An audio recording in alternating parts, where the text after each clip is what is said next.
Welcome to the MS Dev Show, episode number 182. This week we talk with Technical Fellow Jeffrey Snover about PowerShell Core. He talks about how PowerShell is everywhere and has gotten extremely flexible and even more powerful.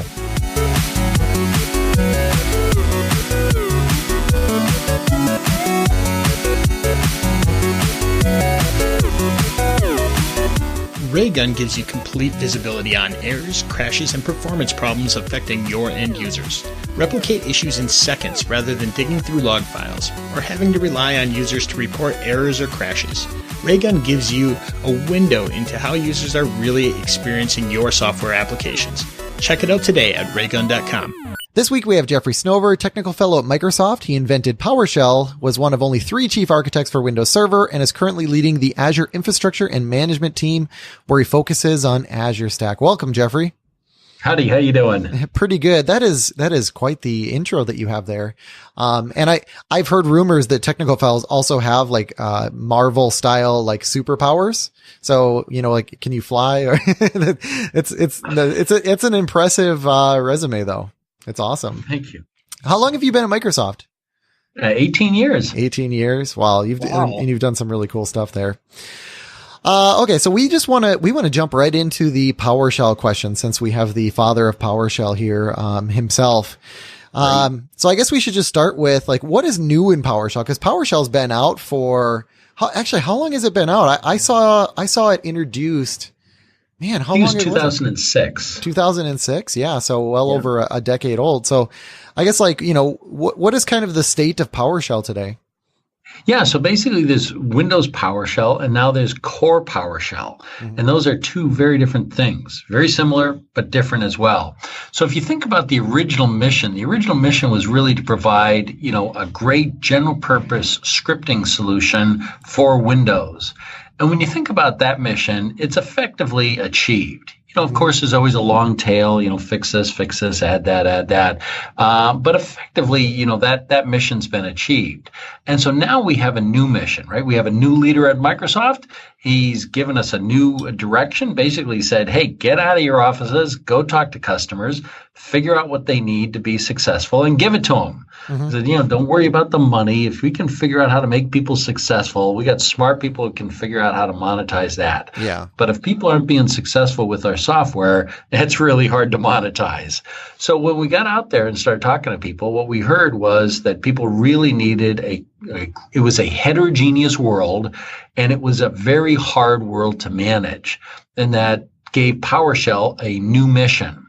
And so that new mission is to give customers the ability to manage anything from anywhere, from any client, Windows, Linux, Macintosh, be able to manage any server, Windows or Linux, running on any cloud, Azure, AWS, Google, or on-premises using any hypervisor, Hyper-V or VMware, and any storage and networking stack. And so it turned out that was quite a large new mission. And so it was only made possible because of the new cross-platform .NET Core. And so we refactored PowerShell to work on .NET Core. That allowed us to be heterogeneous. There are some differences. And basically, as you know, like the title of Satya's book, hit refresh, right? Mm-hmm. We hit refresh on PowerShell, took most of the things that were there, but left behind some of the things that weren't as widely used or wouldn't work in a cross-domain environment. And so that is Core PowerShell. That's very cool. So now that it's being powered by .NET Core and we still have the old one, so there's that new naming structure that I kind of picked up on. So it's Windows PowerShell is the original PowerShell, yep, and PowerShell Core is the new one. So you mentioned that there are some differences in there. Can you get into a little bit more of what the differences are and why people would matter to them? Yeah. So basically, as we did this hit refresh, I'll say, let me say it this way. I say that for the majority of people, what they're going to find is that they won't notice any of these differences. Okay, so if you're using PowerShell, you're really not going to notice the difference. If you're using PowerShell at the expert level, or use the esoteric edges of PowerShell, then you might. So it really kind of falls into two categories. So one is there's a major feature, Windows Workflow, which is not available on core PowerShell. And we went out to the community and said, hey, this isn't in the .NET Core. Is this something that you use? Is it vital? Is it used a lot? And we didn't hear the answer yes. And so, we continue to listen, but basically that's one of the key things. And then there were a number of small but breaking changes. But again, if you're using PowerShell in the mainstream scenario, you're not going to notice them. But it's things like file encodings, the way we deal with certain escape sequences, et cetera, that are a little bit different. And it was critical because we to make these changes, even though they were breaking changes, because when we run on Linux, we want to be a full first-class Linux citizen. Mm-hmm. We want to respect their traditions and their idioms, and that's what we did. No, I think that's the right approach.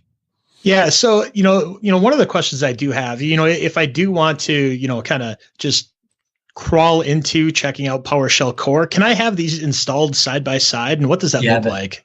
Yeah, absolutely. So you install it, it goes in its own directory, and they're completely side by side.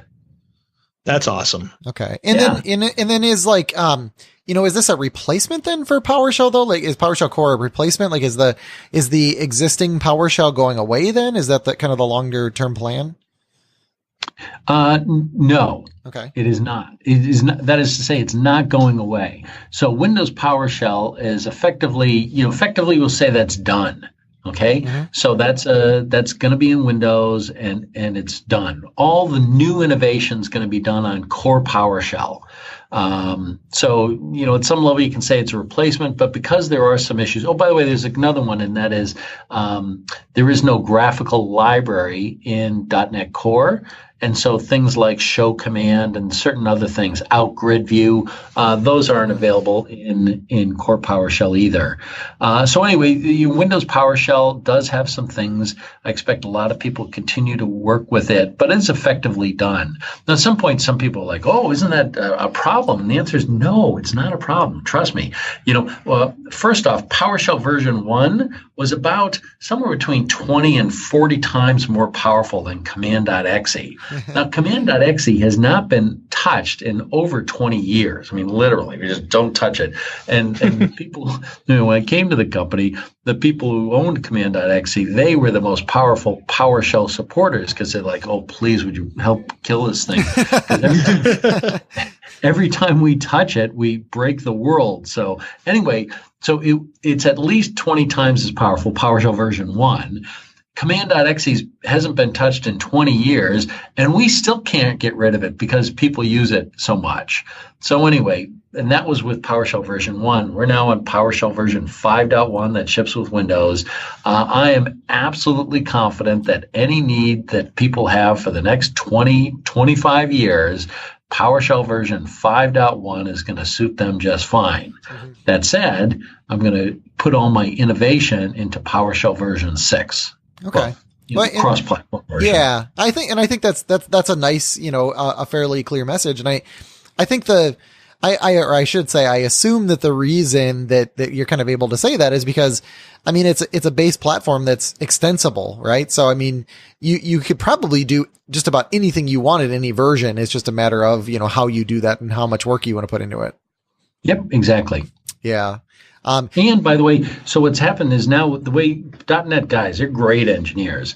And so what you can do is you can, if you compile your executables the right way, your commandlets will work in both Windows PowerShell and PowerShell Core.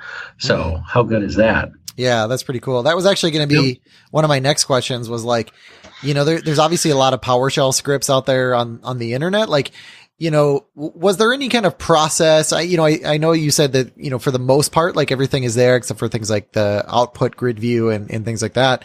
But like, is it more likely than not if I just grab some random PowerShell script from the internet that it'll work in Core? Yeah, great question. So there's PowerShell, and then there's the PowerShell ecosystem. Mm-hmm. Okay, so bulk of PowerShell. If you're just using kind of core PowerShell and the commandlets that the PowerShell team delivers, yeah, that's just going to work. However, most scripts are using something from someone else. So they're using the Windows commandlets or the Azure commandlets, etc. And those need to be ported over. And so that's it. They're in the process of doing that. Oh, okay. So does that include stuff from like the PowerShell gallery, the modules that are up there? Yeah, exactly. Those things will have to, if the commandlets that work the commandlets that those scripts use are ported and work on PowerShell version 6, they'll run just fine. But in reality, here's the reality. The Windows team hasn't gone and validated all of their commandlets against both environments, right? They haven't done that work. So there is a module whose name escapes me right now, but basically what you can do is you can go ahead and add the existing Windows modules to your module path, and almost everything works fine, although it's not been validated and verified. Now, there are some differences. Some things don't work. DNS didn't work, and I believe Active Directory didn't work, but everything else works just fine. Just hasn't been validated and fully supported. Okay. So they've got some work to do.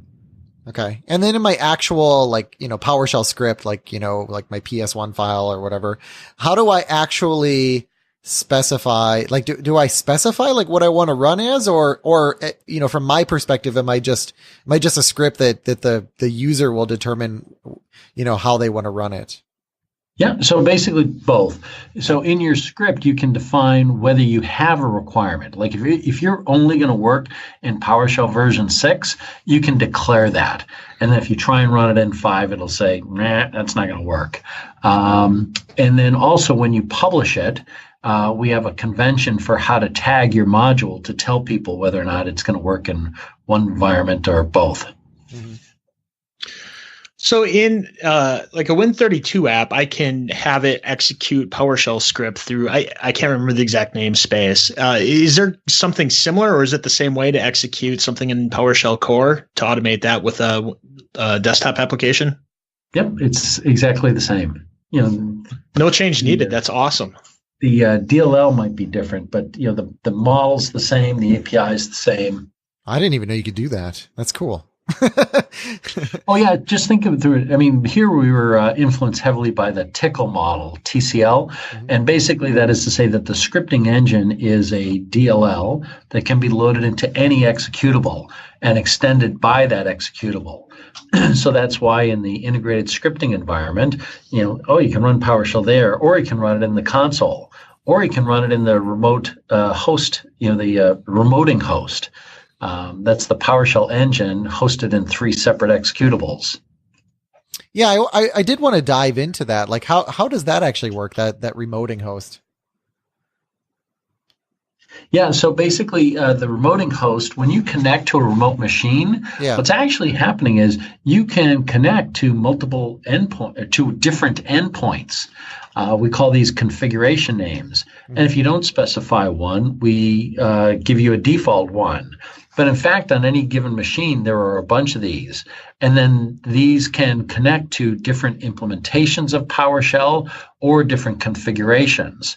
So this is something I use heavily in my Azure Stack world, where what I do is instead of connecting to the default endpoint, I've created a special endpoint with a name. And that name, when we connect to a version of PowerShell that only allows a specific set of commands to be executed, and it elevates privilege.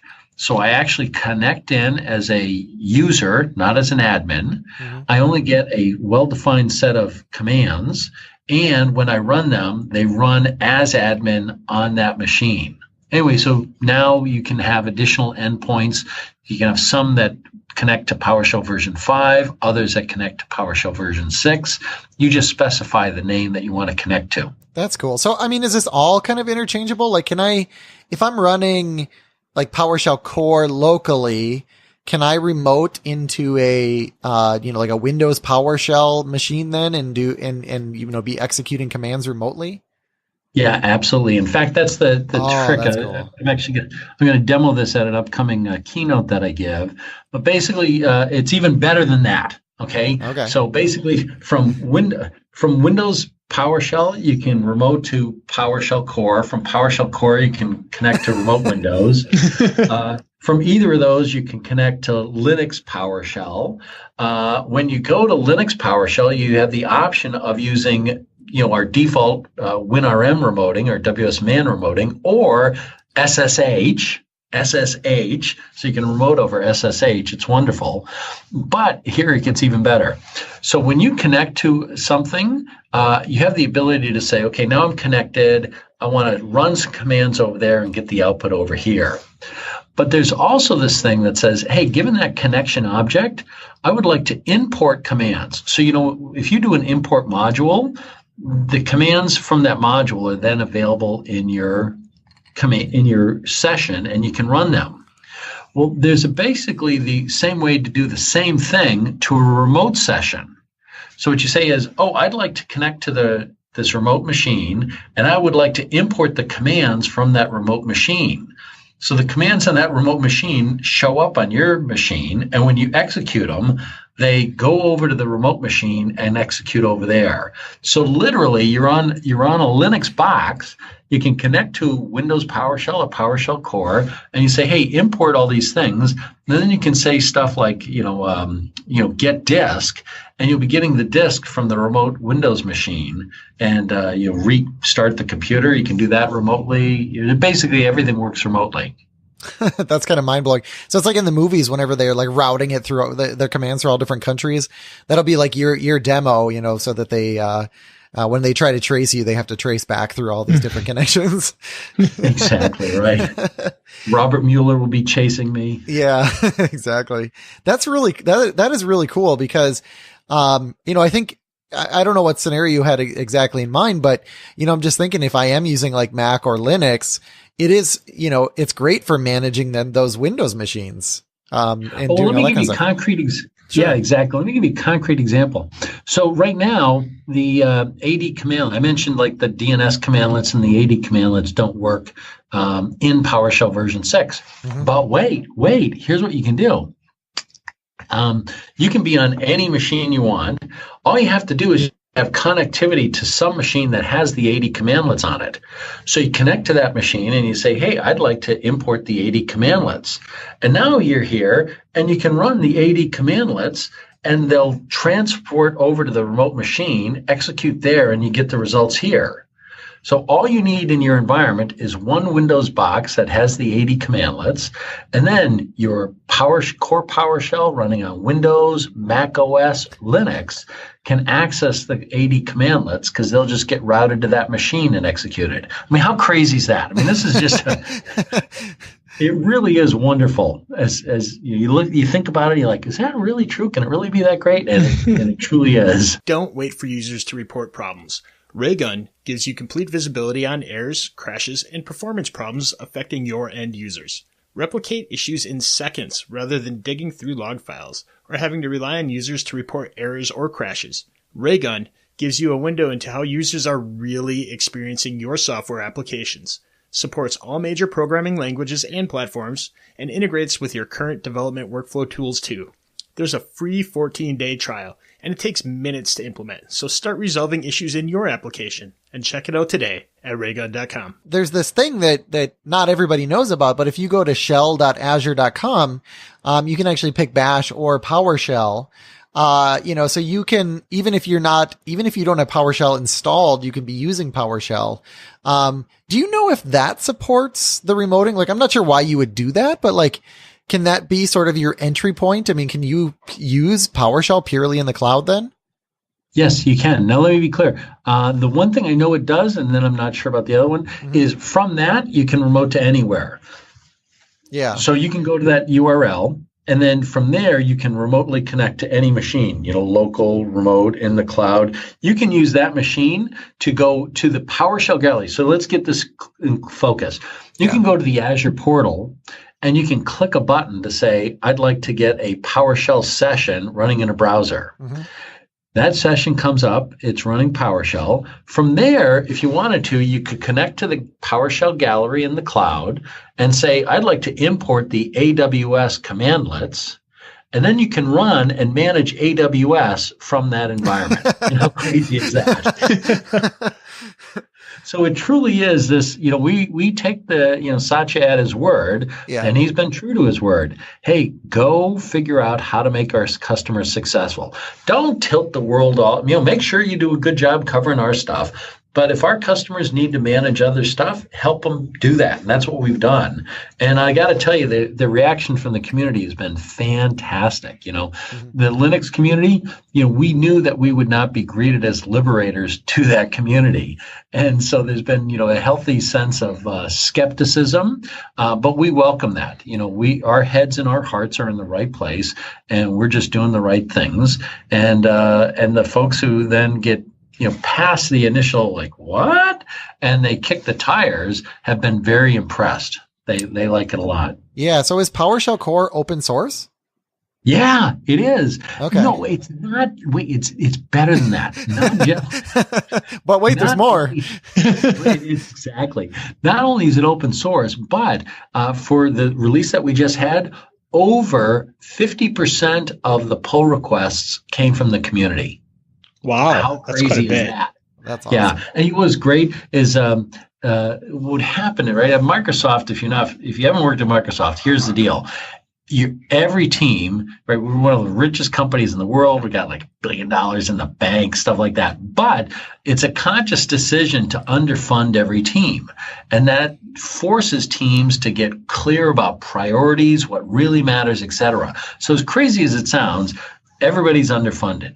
And so what that does is you listen, what should we do?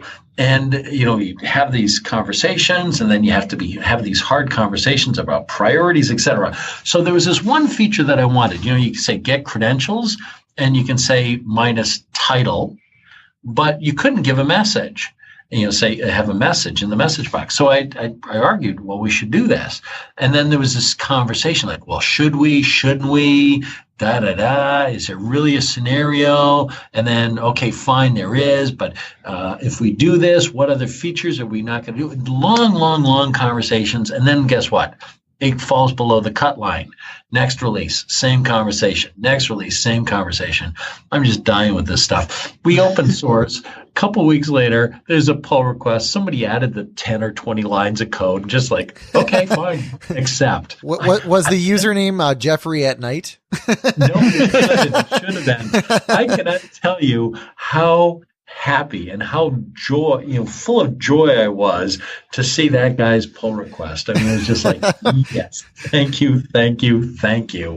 That is very cool. So, I was kind of curious then, knowing that it's open source, that's like one of the blockers, right? For some people, if they're on Linux or if they're on Windows, it's just well, this isn't open source. It's this proprietary thing that Microsoft wants me to use. And I think that changes that conversation. So what, I don't know if you have what has been the reception now that it's sort of been out for a while. I don't know if you have any anecdotes or any information on that. Yeah, so it was interesting. A couple things. First off, there is a lot of distrust in Microsoft, and that's fine. We welcome that. We're doing the right thing, and we're going to address that mistrust with transparency. So one of the things we're doing is, we collect telemetry now in PowerShell version 6, and that makes people nervous. What do you collect? And so here's what we do. We're completely transparent. We take all of our telemetry. It's up there on the public website. I forget the URL, but I can provide it for you. And everything that we collect is up there. And so it shows you, what versions people are using, how frequently they're using. There's no PII collected whatsoever. And what it showed was that right up until the month we GA'd, the vast majority of the usage of Core PowerShell was on Linux and Macintosh. Yeah. And I was like, well, I knew it was going to be popular, but this just exploded in my head. Now, once we went GA, then the PowerShell adoption on Windows went up quite a bit. And so that's dominating. So that gave us a really interesting perspective. And what it told us was, the Linux guys are more open to experimentation, whereas the Windows guys really want to wait until it's generally available and supported before they got in. Yeah, but anyway, so interesting. Here's what the Linux guys get, or they like. Look, here's the model. If you're a Linux guy, how should you think about PowerShell? Answer, it's just another tool. Linux has always been about a toolkit. You got a bunch of tools in the toolkit, use the one that works. This is just another tool. If it works for you, use it. If it doesn't, don't. Don't worry about it. Now, why would you want to use this tool? Well, it's a shell like any other shell. And some people have preferences for this type of shell or that type of shell. So you might like we have a very strong point of view about production quality, about being able to write scripts that are designed for when everything goes wrong on something really important. It's 3 o'clock in the morning and your ass is on the line. PowerShell is your friend. I mean, I designed it for you to get you through that situation, right? So it's verbose. You know what the script's doing. If you're ever going to do something that has a side effect, you can say minus what if, or minus confirm, or minus for all. So anyway, it just has a point of view, and you might like that. But here's where we excel. We excel in dealing with structured objects, right? Mm-hmm. APIs that return structured objects. And if you look at the Linux world, more and more, it is becoming APIs producing structured objects, which is to say REST APIs returning JSON documents. And when you do that, we excel. I mean, we just knock it out of the park. So really, the answer is PowerShell is great at where the Linux community is going. Oh, that's great. I love that insight. That's amazing. Because I've always thought of it as, it's great. It sees things as objects. And, that's so much better than obviously than parsing text. And I know that as somebody, I actually had to write a couple of regexes over the past couple of days, and I'm like, oh God, yeah, they horrible? Exactly. I'm like, man, what I wouldn't give for just like a concise object, because I was calling an API is basically passing back these massive strings, and of course I came up with a regex that would handle that. And then 2 days later, I got an example of where it just failed miserably.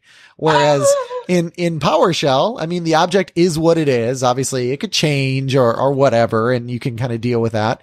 But it's just so much more clear and concise for those scenarios. So it just makes a lot of sense there.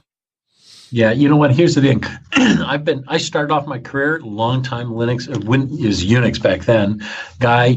That was the majority of my career. I am now in the industry, many years, well over 30 years. I'm a Microsoft Technical Fellow, our highest ranked individual contributor rank. And I'll tell you, I've never gotten these damn regular expressions in focus. I mean, I can write one. That's awesome. But they are, and often they're like write only. Like I can write it, but I can never read it. Like, what is that right? So yeah. Yeah. One thing I wanted to ask you too. So like now, in Windows, there's this Linux subsystem, which is basically, you can use like Bash, or you can use, different Linux shells in there. Well, I guess now I had another question pop into my head. I guess question number one is, does PowerShell Core run in that? It does, apparently. I have not tried it, but I saw someone who did that. That's cool. So that's like the inception moment, right? You're running Windows, you run Bash, and then you run PowerShell in Bash and on Linux running on Windows. Yeah, it's crazy. Yeah. And then my other question was, I was just kind of curious, like it's kind of like Battle of the Shells. Like I was just wondering what that relationship was, if it's, if you guys are like, buddies, cause you're kind of working on, I don't want to say the actual work that you're doing is totally different, but is there, like, what is that relationship like? Are you sharing ideas at all, and again, I know they're not making a shell, I know. Yeah. So first, if you go back, the PowerShell team's always been a fan of, look, it's just a tool. We're here to make you successful. So if somebody said, oh, should I rewrite all my VB scripts? It's like, why would you do that? If it's working for you, leave it alone. right? And so if people should use whatever tool makes them successful. So it turns out, originally this worked out. The way this started was I took a bunch of bash utilities, right? I took bash and a set of Unix utilities.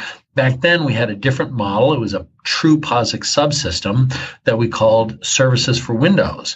And I brought that to Windows, and I got that close to being able to ship it in Windows, but at the last minute, it got pulled because of concerns around IP.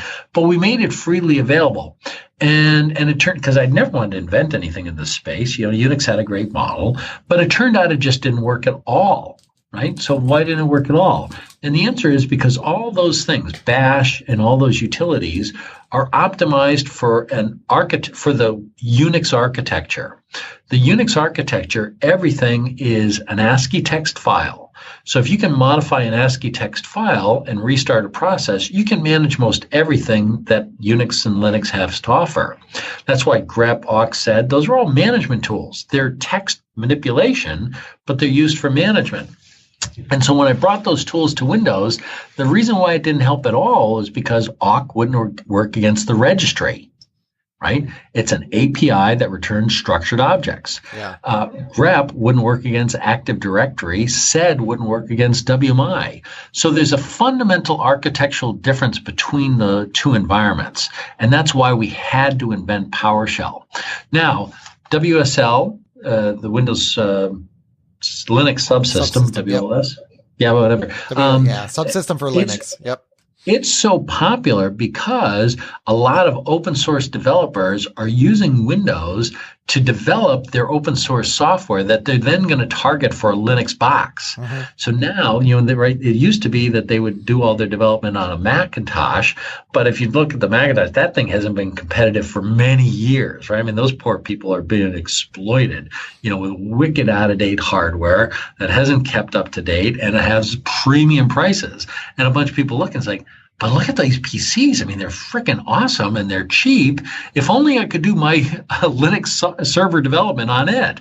And the answer is, come to us, my friend. You betcha. We can help you succeed. And so there, it works just perfectly. Awesome. But if you're going to try and manage Windows, you can't run the Active Directory stuff. You can't run... you can't access WMI, et cetera. So it's not great for managing Windows. But that said, you can, if you want to, you can write a bash script using WSL and have it call out to PowerShell to invoke those functions. So I'm totally friendly to that thing. I think it's awesome. And those guys just did an awesome engineering effort. I mean, the amount of work that they put in is huge. Yeah, it's awesome. Well, I know. Go ahead, Carl. I know we only have you for a few seconds, so we just have one more question. Yeah. So we know that you've been instrumental in this, but I know that you're doing other things as well. I was wondering if you just wanted to fill everybody in on some of the other things that you're also working on. Quantum PowerShell. So after PowerShell, I spent many years as the chief architect for Windows Server. That was fantastic. Really kind of focused in on bringing Windows Server into the era of the cloud to make it a great cloud server. And then last year we had a reorganization, and I was I basically joined the Azure organization, where I've been focused in on Azure Stack. And so, by the way, guess what? Azure Stack, that thing, shipping, it's wildly successful, and would not have been possible if not for PowerShell. I've got over 250,000 lines of PowerShell code running Azure Stack. PowerShell was core to the security design of that, and that has held up incredibly well. We recently had a customer that had a compromised admin account. Now, how bad can that be, right? That's like the worst thing possible, a compromised admin account. And a bunch of things here and there had been attacked and with ransomware, and yet Azure Stack stood solid and secure because of the great security design that it had. Now, let me be clear. I'm not trying to brag. I want to be humble and always be confident but humble. But we have such a great security posture in Azure Stack because of the security of PowerShell. Well, it's one of the main reasons. Okay, very cool. Well, I know you get a run, so thank you so much for coming on here and talking about PowerShell. The new PowerShell Core stuff. I mean, it's just incredible. I think people just never expected that to happen, and then it happened. And it's like one of the last dominoes. It's like we have Windows subsystem for Linux on Windows. PowerShell runs everywhere, and there's nobody left that can deny that like Microsoft is not a totally new company. So I appreciate you coming on here and talking to us about that. Yeah, thanks. Yeah, I think it really does all come back to Satya and his leadership and his clarity. Listen to what customers need and give it to them. And guess what? We've done that. It's working out fantastic.